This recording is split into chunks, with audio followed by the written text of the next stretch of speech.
Hi again, and welcome to the Covert Investigation channel. Here I have another story for you, which I do hope you will enjoy. I would like to also thank you for your interest in my channel, as it's very much appreciated. And if you like the story, could you please subscribe and ring the bell, as it helps the channel to grow. And once again, thank you.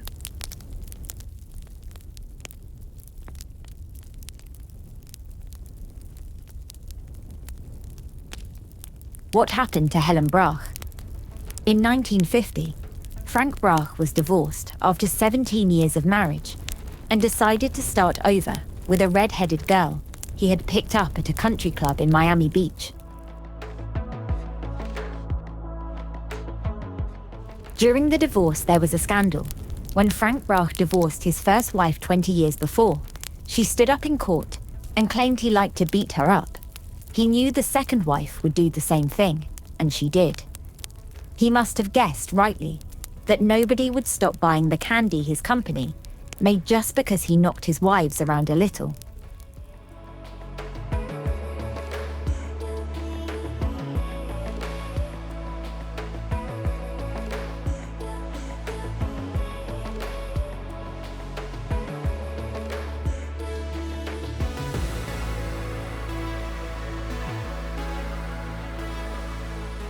The next year, Frank married the redhead.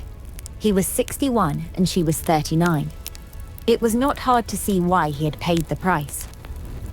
Helen Voorhees was her name, and she looked like she had stepped out of the pages of a fashion magazine. She was a leggy 5'10", with a peachy complexion, a smile like a beacon, and knock you dead brown eyes. For Frank Brach, it was a new start. For Helen Voorhees, it was a whole new experience. There must have been times in those early days when she resembled a beautiful princess.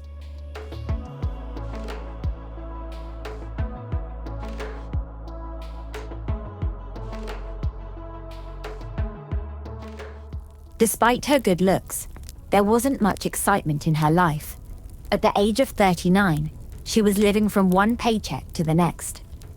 Suddenly, with a single stroke of fate, she was transformed into one of the richest women in the city of Chicago.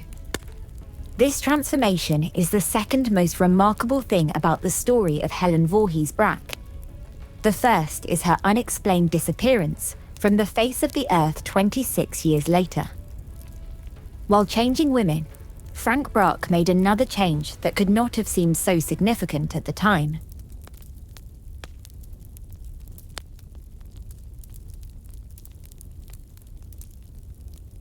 He hired a new chauffeur, a man in his 20s named Jack Matlick. Matlick showed the proper qualities of loyalty and dedication at his job. Over time, he would be responsible for the progress of all things domestic. He would also become involved in the drama. That was still to come. There is nothing on the record to show, however, that the marriage of Frank and Helen Brach was anything but happy. He seems to have indulged her every whim, buying her cars, changing the Brach's candy logo to her favorite color pink, and giving her all the money she needed to make life comfortable for her family back in her Ohio hometown. The couple traveled extensively, built holiday homes, remodeled and enlarged Frank's house at 935 Wagner Road in Glenview, Illinois, a suburb of Chicago.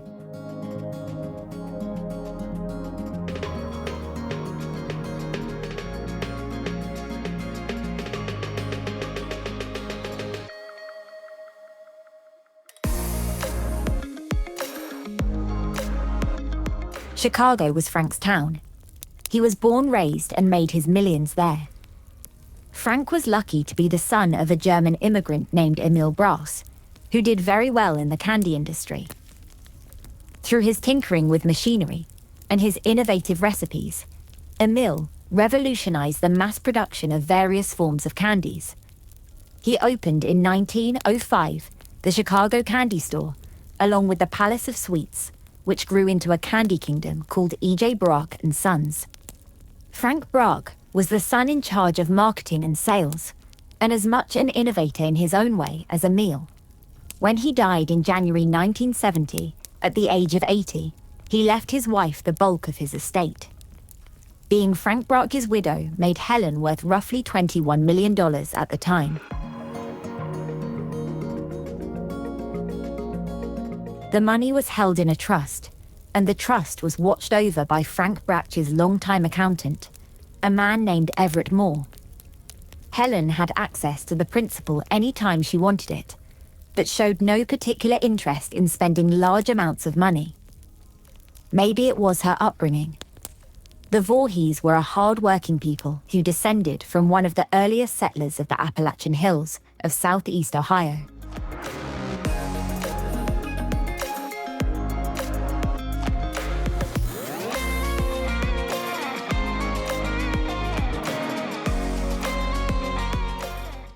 Helen Marie Voorhees was born in 1911, in a small town known as Hopedale. She was married to a man with the name of Hanlon Little Cock. Mr. Little Cock was a womanizer. This was the reason Helen was divorced at the age of 21.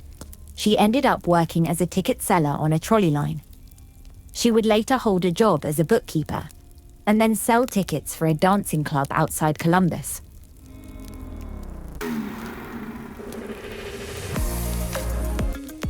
The latter position had a suggestion of glamour about it, with the occasional glimpse of a famous musician leading her to escape from her Ohio roots to the more glitzy club in Miami Beach, where she would meet her future husband, Frank Brach.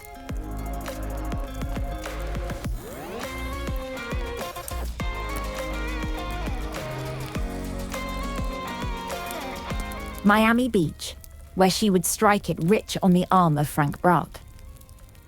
Even after becoming Mrs. Brach, Helen seemed to remain a small-town girl at heart, preferring the company of her childhood acquaintances in Ohio to that of her peers among Chicago's money elite. After Frank's death, she appeared to withdraw further into reclusiveness. Her Glenview neighbors rarely caught a glimpse of her. Chores outside the home were performed by the ever-present Jack Matlick, who served as an effective shield between Helen and the world at large. Most of her communications were carried out by telephone. In fact, she became a compulsive telephone user, spending up to several hours a day in conversation with friends or relatives in Ohio or Florida, or with others who shared the central interests of her life, including her number one interest, the welfare of animals.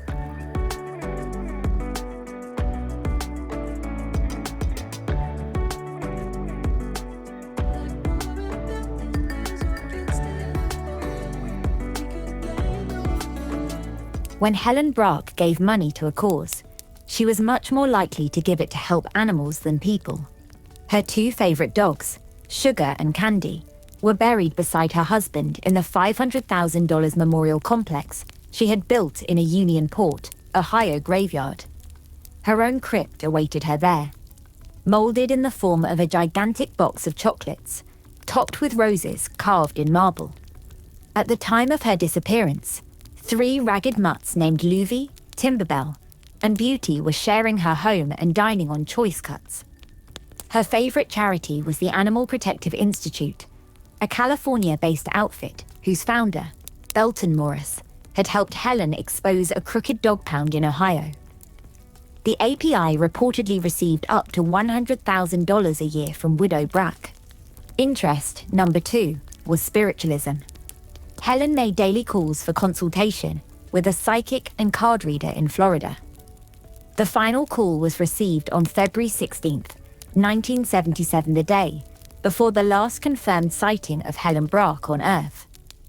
Helen had developed the habit of arising each day at dawn to practice spirit writing. She would meditate herself into a trance and allow the spirits from the other side to guide her pen across the page. Perhaps this self-absorption had something to do with the ironic atmosphere following her disappearance, when all involved seemed much more interested in what would happen to Helen's money than what happened to Helen. Roughly 3 years after her husband's death, Helen Brach, then 61 years old, developed a new and unexpected interest. She became an avid follower of the horse racing game.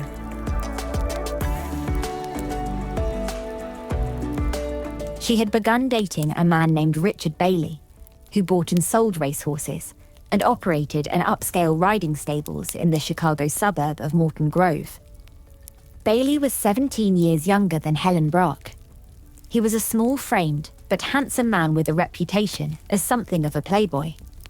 He was involved in a rough business. A number of the horse traders round about Chicago at the time had a habit of engaging in bloody feuds with one another, in the course of which a barn might be burned down, a horse poisoned, or, on occasion, a man being killed. While Bailey was not known to be directly implicated in these affairs, he did business with people who were. It was alleged about Richard Bailey. He had a habit for swindling rich old ladies out of their money by selling them questionable horses at inflated prices. Helen Brach bought horses from Richard Bailey through his brother PJ, who was a former jockey. She reportedly bought a total of 9 horses over a period of time, paying between $200,000 and $300,000 for them. One of the more expensive horses was ironically named Potenciado, or Powerful One. Helen Brach paid PJ Bailey a reported $50,000 for Potenciado, only to learn he had a debilitating bone disease and would be forever lame. There is another story that Helen gave Richard Bailey a large amount of money, amounting to $100,000, according to one version for a horse-buying trip to South America, then returning horseless. Whatever their relationship, Richard Bailey and Helen Brach took several trips together to Ohio, Florida, and once to New York City for New Year's Eve.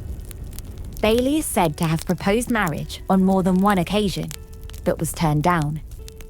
In early 1977, Helen Brach became concerned about her health.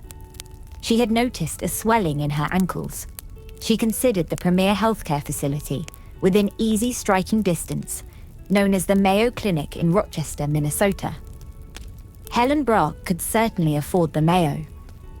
The problem was that even wealthy patients normally could not be taken on short notice there.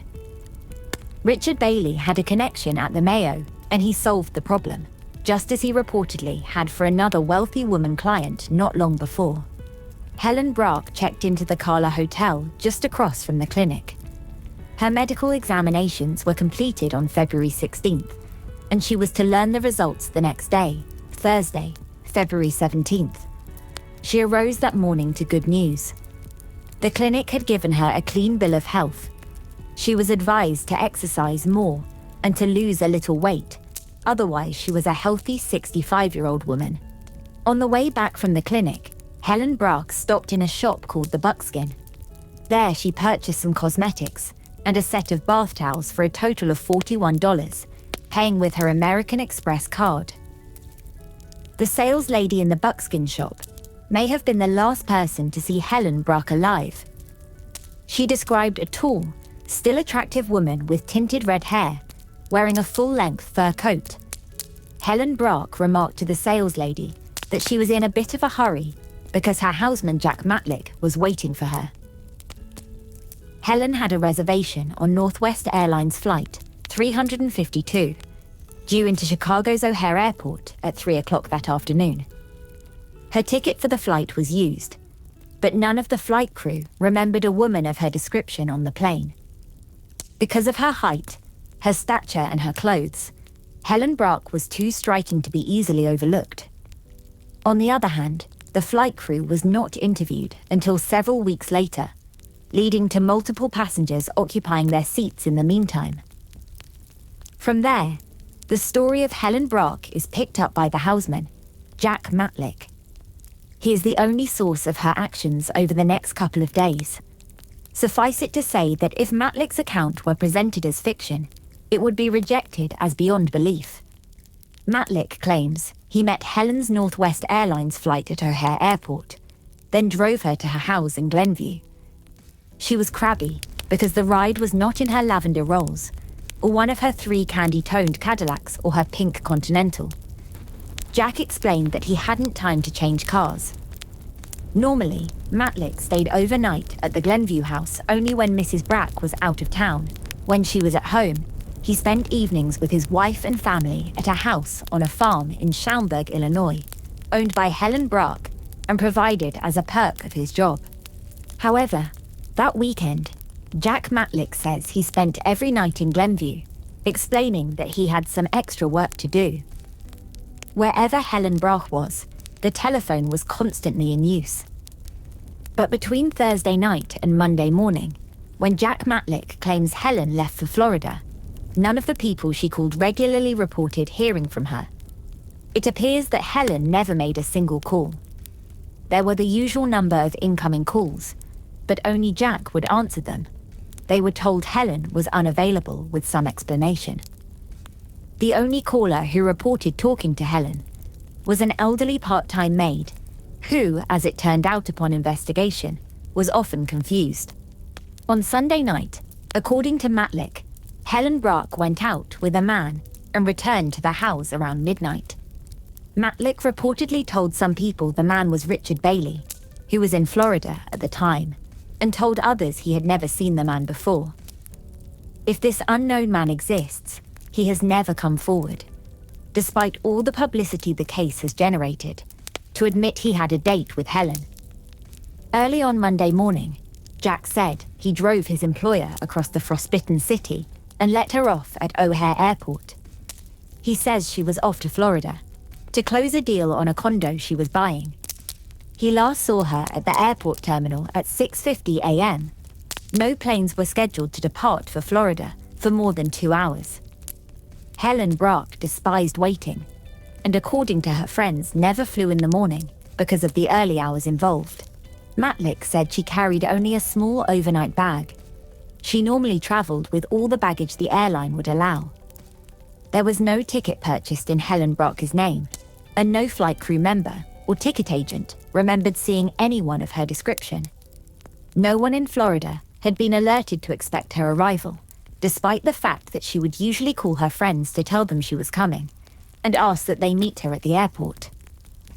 Instead, she had called her Florida friends from the hotel in Minnesota and told them she had decided to postpone her trip to Florida indefinitely. No one in Florida, or anywhere else, would ever see her again. Over the weekend, someone had signed Helen Brach's name to a number of checks, totaling around $15,000, made out to Jack Matlick or benefiting him in one way or another. One of these checks was a belated Christmas bonus for $3,000 from a woman who reportedly had limited her previous Christmas gifts to employees to $50 or less. Everything except the signature on the checks was typed in, Jack would claim. He saw Helen sign the checks on Sunday. Even to the untrained eye, the signatures did not resemble Helen's. Jack said this was because her hand had been injured by a falling trunk lid while she was packing some things to be shipped to Florida. 2 graphologists would later call the signatures forgeries. The same 2 experts examined Jack's handwriting and reported that the forgeries were not his. No one else's handwriting other than Matlick's wife was considered. Years later, the aforementioned wife, who was divorced from Matlick, would surface to shoot more holes into Jack's already gaping story. Testified in court that Jack had given her a different account of Helen Brach's last weekend at home than he gave the rest of the world. Joyce would go on and say, Jack called her Thursday night. February 17th, the night, Helen Brach was due back from the Mayo Clinic and told her that Mrs. Brach had not shown up. The telephone company records confirm a call that night from the Glenview house to the farm in Schaumburg. During the call, Joyce testified. Jack said he had to spend the weekend in Glenview, waiting for Mrs. Brach. Joyce reaffirmed earlier reports that Jack never stayed overnight in Glenview when Mrs. Brach was there. When she was away, he was expected to stay on the premises to watch over the house and take care of the dogs. According to his ex-wife, Jack unexpectedly appeared at their home on Sunday night, saying Mrs. Brach had returned and that he would have to take her to the airport in the morning. He claimed he got ready to set off at 4 a.m. At the time of Helen's disappearance, Jack took some other actions that would have seemed ordinary under other circumstances. On Monday, according to his story, on the way back from the airport, Helen's houseman had the pink Cadillac he was driving cleaned and waxed, including a complete shampoo of the interior. The next day, he had a decorating service at the house in Glenview, repainting 2 rooms and replacing a carpet. He had called the decorators over the weekend. The car shampooers and the decorators later told police the work Matlick had commissioned didn't appear to be out of the ordinary. They had seen no evidence of a crime. The first red flag about the whereabouts of Helen Brach was raised by a man who wanted her money. Belton Moores, of the Animal Protective Institute in California, was expecting a large donation he hoped to use to erect a new headquarters building. He had been one of the callers who reached not Helen, but Jack, during the mysterious weekend, and he kept calling. Finally, almost 2 weeks after the last time he claimed to have seen Helen Brach and Jack Matlick appear at the Glenview police station to report her missing, he was told a relative needed to file the report, and he then called Helen's brother Charles Voorhees, who still lived in Hopedale, Ohio. By the time Charles Voorhees reached Glenview, it had been 20 days since Helen Brach left the Mayo Clinic. It took that long for anyone to care enough about her absence to ask the police to look for her. But before Charles visited the Glenview police, he joined Jack in a very curious action. Jack and Charles burned Helen's spirit writings and her diaries in the oil-burning furnace at her house. Charles said he found a note he knew to be in his sister's handwriting on top of the spirit writings that said, "Burn these in case something happens to me." Jack said he had similar instructions. The odd thing was that 2 men supposedly had no way of knowing anything had happened to Helen Brach. Both Helen's brother and her houseman denied looking at the writings or the diaries before they destroyed them. If this is true, no one will ever know what the writings contained. The ashes were found in the furnace during a later search of the house. Charles Voorhees was Helen's little brother. Not long before she disappeared, he had retired from a career of inspecting railway cars for Conrail. Like Charles and his parents, had been a direct beneficiary of the good fortune of her marriage to Frank Brach.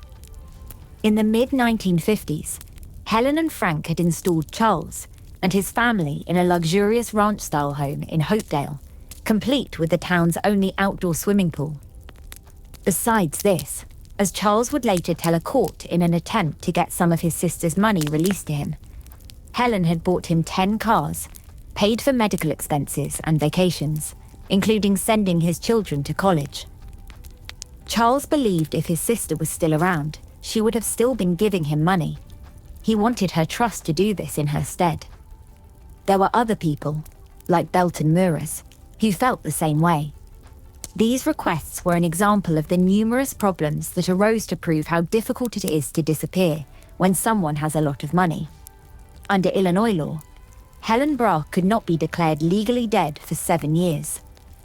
Once she was officially dead, her will could be probated, and that would be that. But in the meantime, her affairs were in limbo, and the courts were put in the position of making her financial decisions for her. The Continental Illinois Bank, which administered and was co-trustee of Helen's trust, sued to clarify matters and to gain the authority to make decisions regarding the Brach money.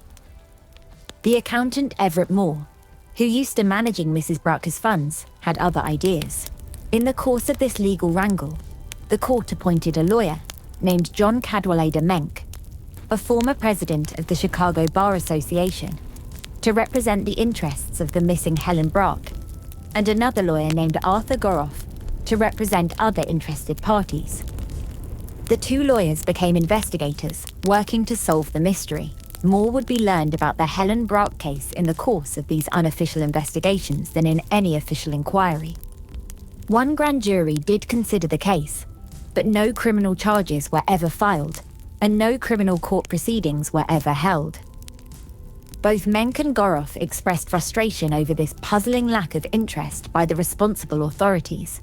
The police working the case were also frustrated, and at least a part of their frustration sprang from the very nature of the investigation. Helen Brach's name was apparently signed on the checks made out to Jack Matlick by someone who wasn't Helen Brach. But the state's attorney, for reasons that have never been explained, chose not to pursue this angle. while the civil procedures ground on in Helen Brach's absence.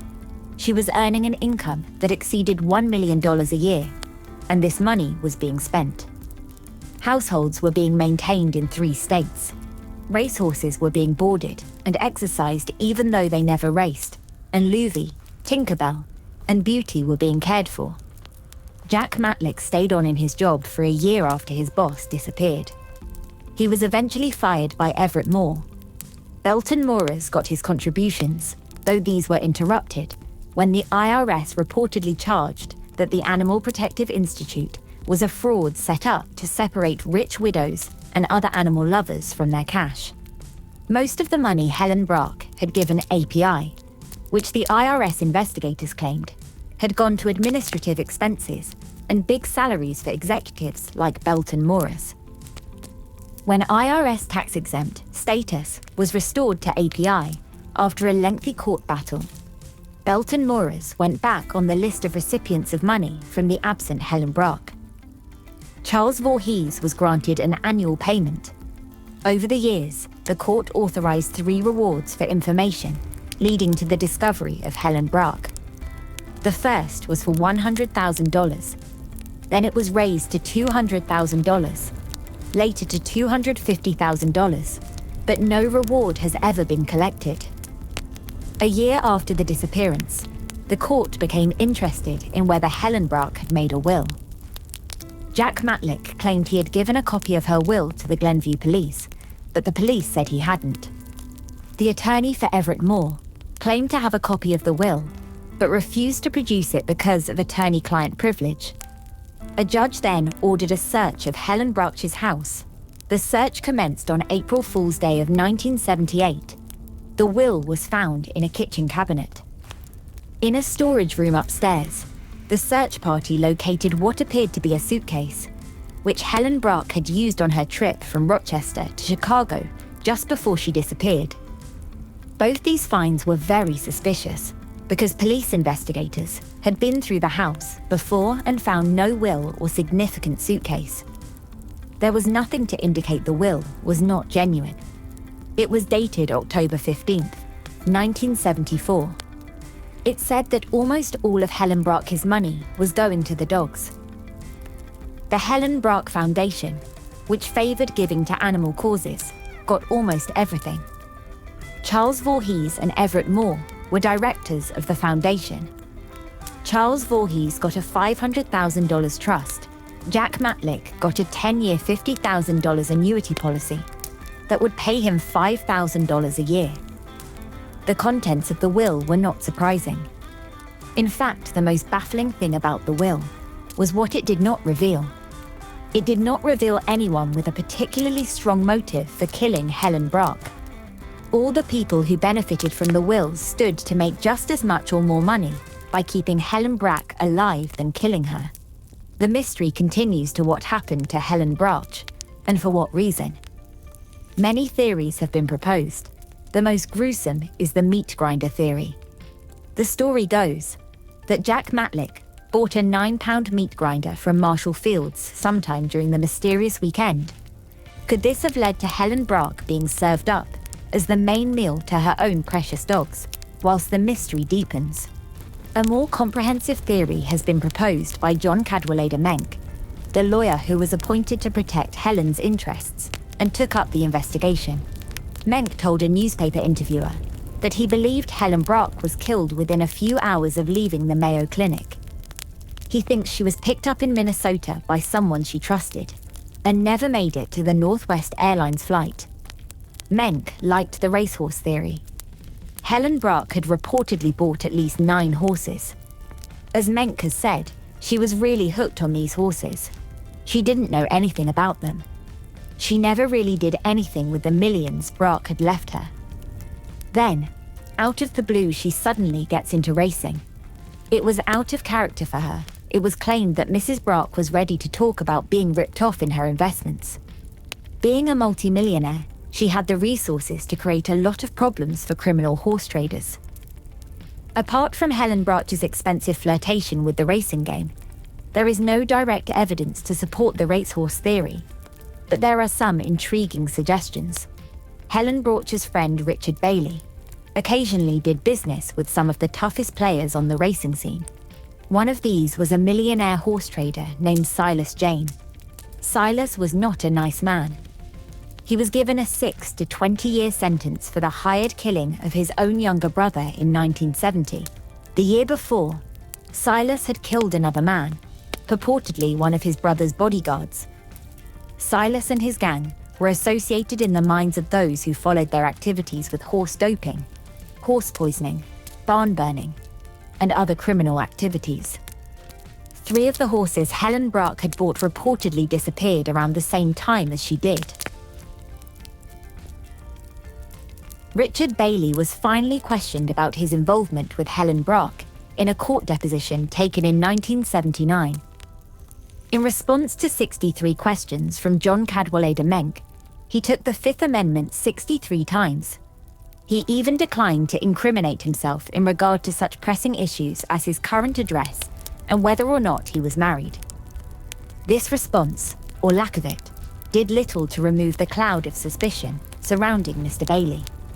According to a policeman familiar with the investigation, this uncooperative stance was characteristic of Richard Bailey. When interviewed by police, Bailey almost exclusively did his talking through his attorney.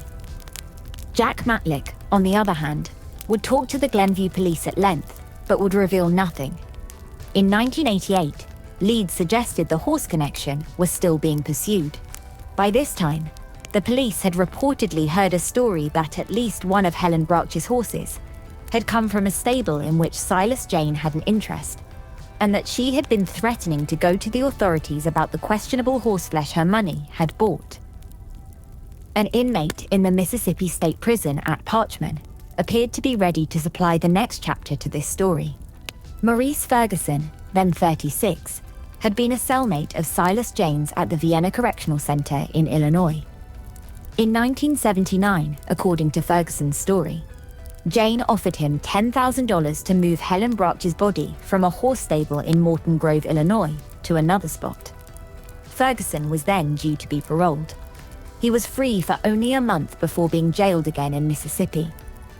The problem with Ferguson's story is that each time he tells it the location of Helen Brach's unmarked grave keeps changing, and that despite repeated diggings by concerned authorities, he has failed to produce a single bone belonging to the woman he says Jayne described as the Candy Lady. Ferguson claimed Helen was resting in a cemetery in either Minneapolis or St. Paul's, Minnesota. He had buried her at night, 9 years before, so he wasn't entirely sure of the location. By that time, her estate was estimated to be worth about $45 million. Today, the Brach case is no nearer a solution than it was the year Helen vanished. There have always been 2 main suspects, the houseman and the horseman. Jack Matlick's outlandish story certainly makes it difficult to think of him as innocent. And if Richard Bailey had nothing to hide, why was it necessary for him to take the Fifth Amendment in a court deposition? Yet, if one assumes both these men had something to do with Helen's disappearance, one must assume they were working together. It could be inferred from John Menck's racehorse theory that Matlick may have been the someone she trusted who delivered Helen into the hands of the horsemen. But there is not a single piece of evidence that this happened, and no apparent motive. Because it is so hard to escape the notion of partners in the crime, Menck, along with others, have promoted the idea of granting immunity to either Matlick or Bailey, in the hope that the truth would finally be learned, and at least some of the guilty parties would be punished. Police familiar with the case have expressed doubts that this tactic would be productive with either Matlick or Bailey, assuming that either man knows anything worth telling. A grant of immunity is always a gamble, because the real instigator of the crime might walk away scot-free. But what damage would that do? If someone did kill Helen Brach, they are free as it is. For whatever reason, the immunity strategy was never used. And the perfectly good for jury case, which might have yielded some new leads in the disappearance. If Jack Matlick did not sign the checks, who did? And what did this person know was never followed up? Her good fortune had appeared out of nowhere. and with another twist of fate, as suddenly, she herself would vanish into history. The people who know what became of her are determined to be as silent as she is. Assuming, that is, she is not speaking from the other side.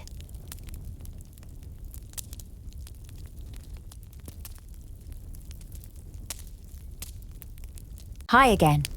If you liked the story and would like some more, could you please subscribe and ring the bell, as more stories will soon be uploaded. And once again, thank you.